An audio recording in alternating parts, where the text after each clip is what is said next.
ఏటమ్మా ఇది ఎక్కడ గొడవ? నేను ఎప్పుడు ఆలకించలేదు. మా 90 కిడ్స్ అమ్మాయిలు పెళ్లి చేసేగానే తలంచుకుని పెళ్లి చేసేసుకోవడం, ఇద్దరు ముగ్గురు పిల్లల్ని కనడం, వాళ్ళ గుద్దలు కడగడం, ముక్కులు కడగడం, ఎప్పుడైనా మొగుడు వచ్చి గట్టిగా కేకలు వేసాడనుకో, గొడవ అయిందనుకో, అమ్మగారి ఇంటికి వెళ్ళిపోవడం, 4 రోజులు 3 రోజులు ఉండడం, ఒక 6 రోజులు గ్యాప్ వస్తుంది కదా. ఈలోగా మొగుడు వచ్చాడనుకో, మొగుడితో పాటు బట్టలు సర్దుకుంటూ మొగుడు వెనకాల వచ్చాడు.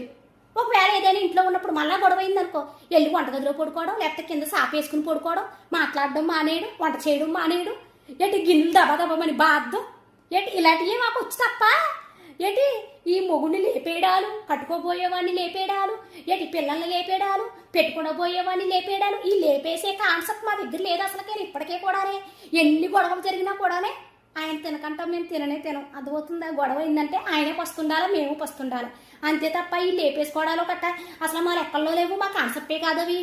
ఏదేమైనా కానీ మగపిల్లలు జాగ్రత్తగా ఉండాలి సుమ్మి. ఆ రోజున ఆడవాళ్ళుగా